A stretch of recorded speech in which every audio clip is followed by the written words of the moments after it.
Good day, my name is Mark and I am part of the Ericsson Trace Compass team. Today I wanted to share with you something that I think is pretty cool. So it is a new pull request that we just added that is currently draft and will be soon reviewed and hopefully merged in the Trace Event Logger repository. So the Trace Event Logger repository, if you had a look at it before, you might have wished for perhaps a more detailed example of using the library than what we have currently in the README. So if that was your wish, then I guess your wish was granted.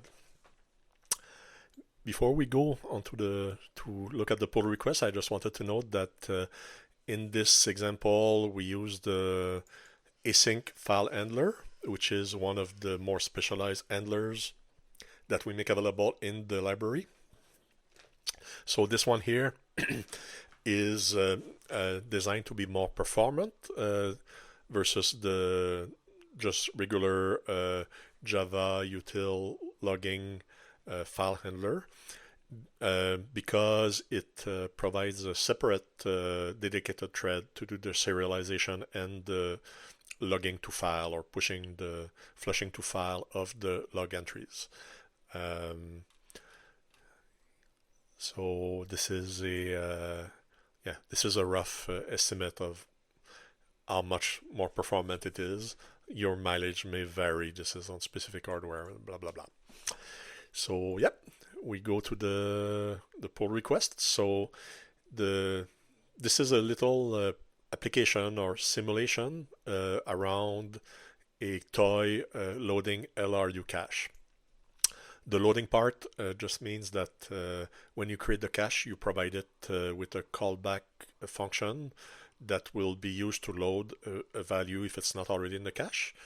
And LRU refers to the cache eviction mechanism.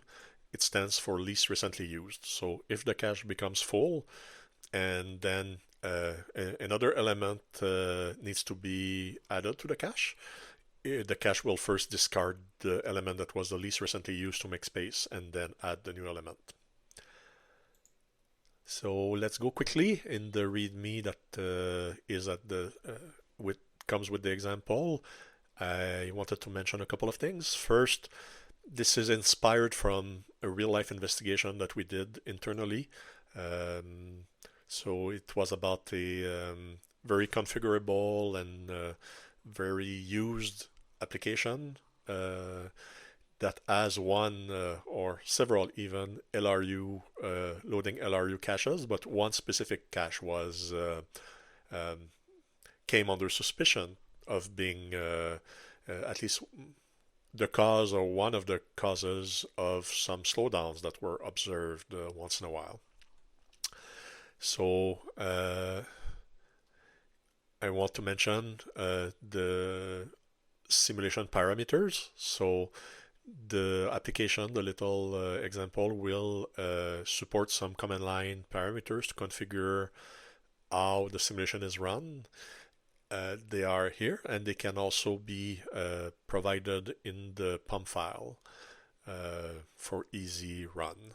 So the cache, probably the two most important parameters are the cache size and the data size. So this is both in elements. The data size is the number of elements that are cacheable, the cacheable data as, and this is the corresponding cache size, how many of those elements can be held in the cache at the same time. The number of threads is the number of reader threads that will be reading the data through the cache. And the threads can by default be started at the same time or very nearly at the same time, but we can also have them staggered with a delay between each startup that is configurable here. And because this is not a real-life example, when there is a cache miss and the callback loader function is called, we add a delay in the loader function before returning the value to simulate a real-life situation where that value might be computed from some files on a network drive or from a query, a database query, or through a message sent by carrier pigeon or whatever the case may be. The last parameter is there is a warm-up phase in the program where the cache is accessed for a first time to populate it. And if we don't want that to be part of the trace generated, we can disable it by providing a false value for log warmup. So I will show you right away the pump file. So this is how you can really easily define the parameters that will be used for a given run. And then all you need to do is call this Maven function that will rebuild the code if needed, and then do a simulation run with the parameters set here. Okay, next thing I want is to show you quickly the source code for this example slash simulation. So because this will be cache hot in our minds, let's look at the configurable parameter. The config class is a singleton that is used to parse the command line arguments and save their values in a config object that can then be used by the program to know what are the parameters that should be used at this time for this run. Then we have the main program that is the driver for the cache that will be providing the reader threads that will access the cache. So the important parts. First, this is the data that will be cached. This is a synthetic example, so we just create an array of strings of the correct size, and we initialize it using the index, and we just set a value that corresponds to the index. So this is done once, and then we create the cache. So if you remember, I explained what the loading cache is. So we have two parameters when we create the cache. One is the size, and the second one is the callback loader function. So this is the callback in this case. Before returning the value from the string array that contains the cacheable data for the correct index or key, we simulate that it takes a while to get there, so that the result will reflect more closely what we would see in real life, at least from a timing point of view, the delay that will happen loading the data from the slow source versus having it already in the cache and being readily available to be returned right away. So let me show you a bit down. We have this sequential reader class. So this will be used to create threads, reader threads that will access the cache. So we can see the cache being accessed here.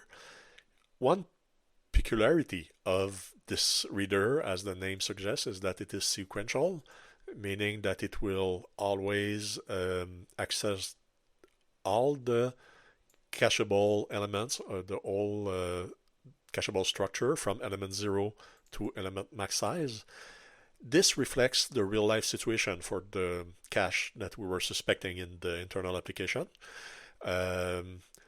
That specific cache, it was not the case for other caches in the same application, but that specific one was always accessed sequentially from first element to the last element, or if not always, very, very often. When we saw performance issues, it was accessed this way. So sequential, element 0 to max element, we request that from the cache. If the cache has the data, this returns really quick. If the cache does not have the data, it will get it using the callback loader function. Each value that is gotten from the cache or the loader function, doesn't matter, we simulate some work being done with it just for it to be a little bit more realistic. Usually if you need data, you will do something with it, so this is a simple sleep. Okay, now that we know about the sequential reader, we can come back and explain the first thing that the main class, the driver, cache driver class will do is run a first one thread of the sequential reader to warm up the cache. So to initialize the cache and load all the values in it that it can contain. And once this is done, there is a little sleep. We wait a little bit. Then we create the reader threads. So this is as per the configuration. We can have as many reader threads as we like, and we just create them and start them. And between each, we add a simulated delay that is configured as part of the configuration, and that can be 0 if you so wish. Then we just wait for all the reader threads to be done and we exit. So that is it for the driver. And now for the pièce de résistance, we have the code for the toy LRUCache itself.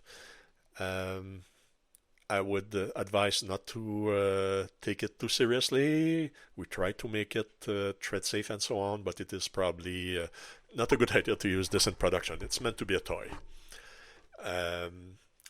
All right, so internally, some important data structure. The cache itself is made from a concurrent hash map, which is thread safe to be accessed to read it. So we don't need to have a lock for separate thread to access it in read mode.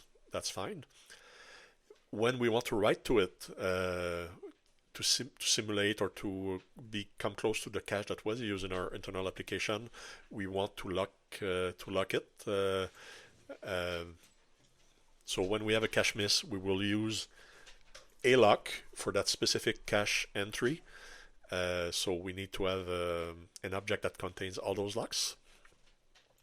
And finally, to implement the least recently used part of the algorithm or the strategy, we need to keep track of all the cache element, and we need to have a way to know which one was the least recently used at all time to be able to do discards according to the strategy.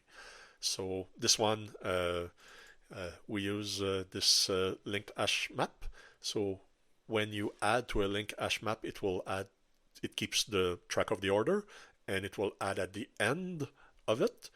And when you create an iterator from it, the iterator will start at the beginning. So the end, you have the most recently used, and at the beginning, you have the least recently used after a while. So we can discard just the first element that the iterator will provide, and that will be the least recently used. After that, we have a few thread-safe performance counters that we will increment when we get cache hit, cache misses, and so on. And okay, so the constructor of the cache, as we saw in the driver program, it provides a certain capacity, and then a loader callback function that will be called by the cache when an element is not in the cache and it needs to be fetched from the slow source. Now we get to the heart of the cache, the get method. So this one, first there is an attempt to find the element corresponding to the key that is requested, and if it is immediately found, then it's the easiest case. We have that element, so we can just return the corresponding value right away, and we are done. If it is not immediately found, it means that we will get a cache miss, and it will mean that we will be updating the cache. So this is where we need to have synchronization to update the cache, and we will do so using the object, the lock that corresponds to the specific cache entry. So that first thread that comes and asks for this element will be given permission to go into the synchronized block and execute, and it will execute that second part here. So as you see, it calls the loader function to get the data, the value for this key, and that will take a while. It is a slow path. When it has it, it will insert it in the cache.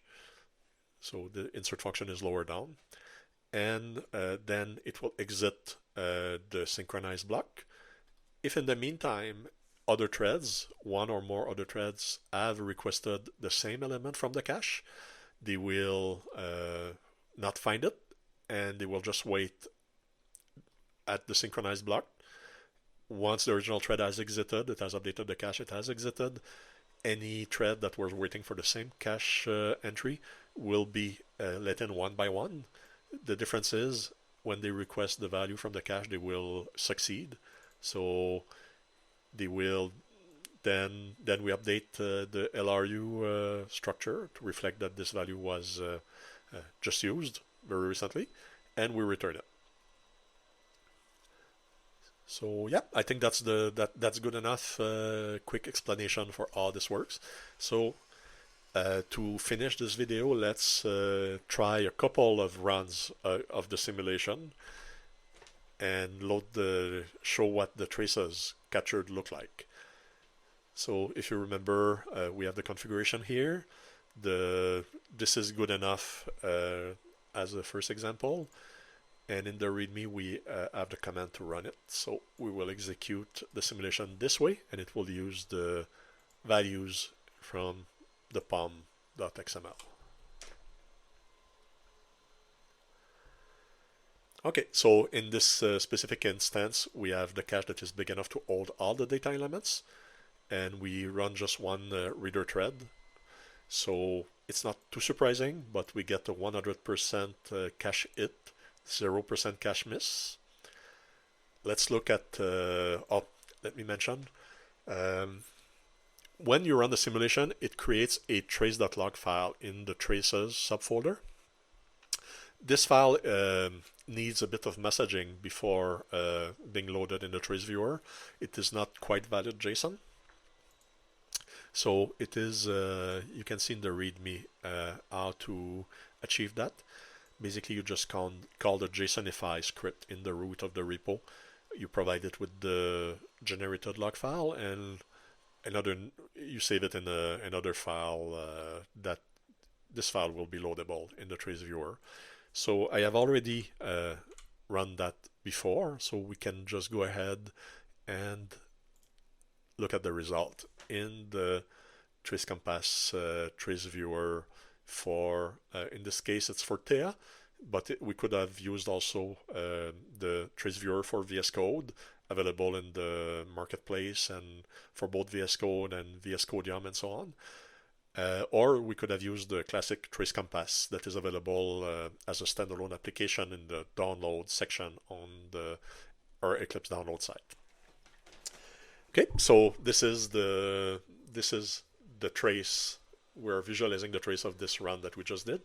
So we have the warm-up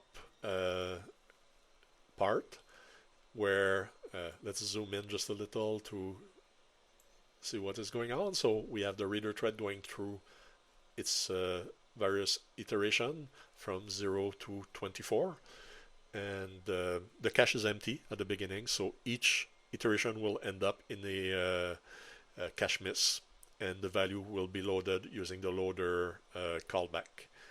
And at the end, the value will be saved, inserted in the cache. So this is what happens for the whole warm-up thread. Then we have the one reader thread that was configured for this run, and you can see that it makes sense. It has been much more performant. It took a fraction, maybe 1/6 or something of the warm-up, because now all the values are in the cache. You can see that it's not as deep because we don't have the cache miss and the loading of the value. So if we just zoom in a little bit, we can see still the same iterations, and the call to the cache get that gets a hit right away. There is a little delay between the cache hit and the next iteration. This is just a 1 millisecond delay added to simulate something being done with the return value. It happens in either case, whether it's a cache hit or cache miss, it happens. So that makes sense. Now, if we do just one other run before ending this video, and this time we make the cache just slightly smaller, not quite big enough to hold all the elements. So 25 data, cacheable element, and 24 cache size. So what do you think will happen? Dun, dun, dun. Wow, that degenerated quickly, as they say. 0% cache hit, 100% cache miss. Also, the get time per operation has gone from very reasonable, less than a tenth of a millisecond, to something a bit higher than our artificial cache miss delay. So without further ado, let's look. I already processed also this log file with JSONify and loaded it so that we can have a quick look. So here what you see is that now the reader thread has taken about as long as the warm-up, and you can see that it is deeper now because we get all cache misses instead of the cache hits that we were getting previously. So I don't know if you understand already what is happening, but notice this little trace segment here. It was not present before. So we'll zoom in.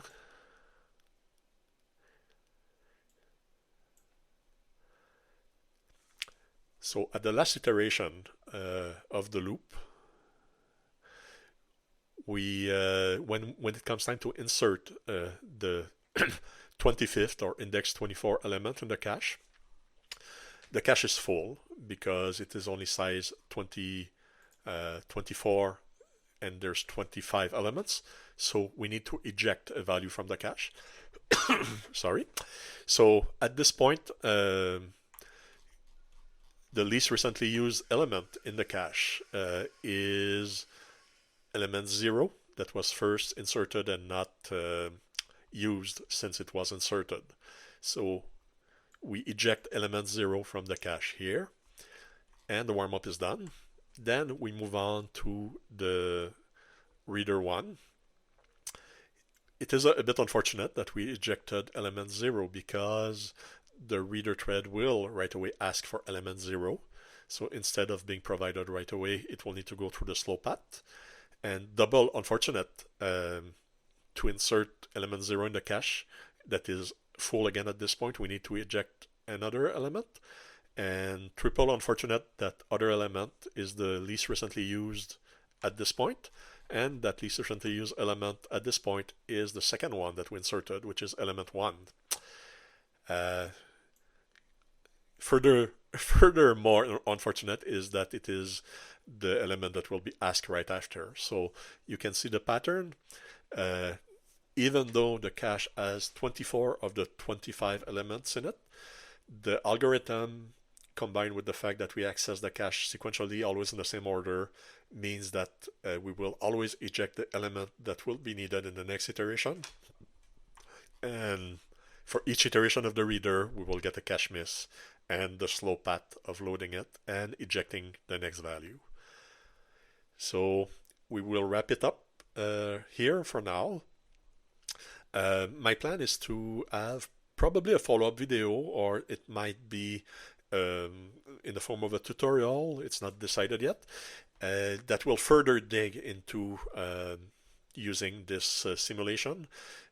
We have not yet looked at one very interesting aspect, is what happens when we have more than one reader, potentially with a delay between each start.